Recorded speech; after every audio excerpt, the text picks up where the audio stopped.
Bueno, estaba presurizando y siempre, como decía, tienen que probar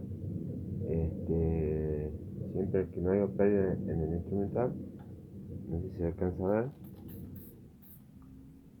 tenía una pérdida en el manómetro,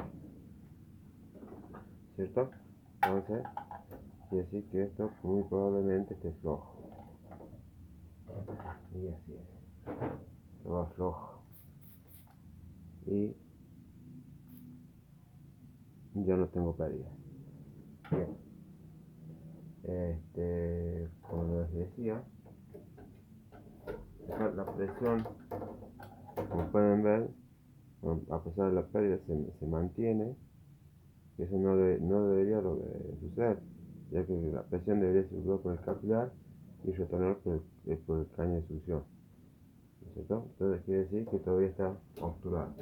Una de las pruebas que podemos hacer es unos 4 centímetros, más o menos dejamos el capilar antes de que ingrese al tubo de succión. Entonces lo cortamos. ¿Para qué?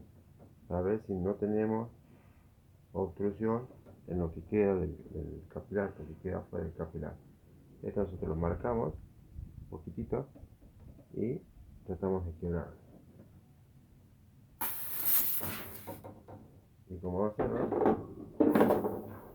este pedacito está bien, o sea que la obstrucción está desde acá hacia adentro. Lo que podemos hacer en este caso es tratar de, con nitrógeno y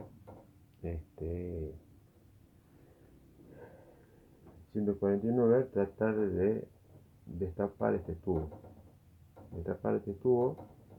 para que la unidad pueda funcionar correctamente. Bien, ya mostraré cómo queda, si es que la puedo destapar, y mostraré cómo es lo que debería suceder.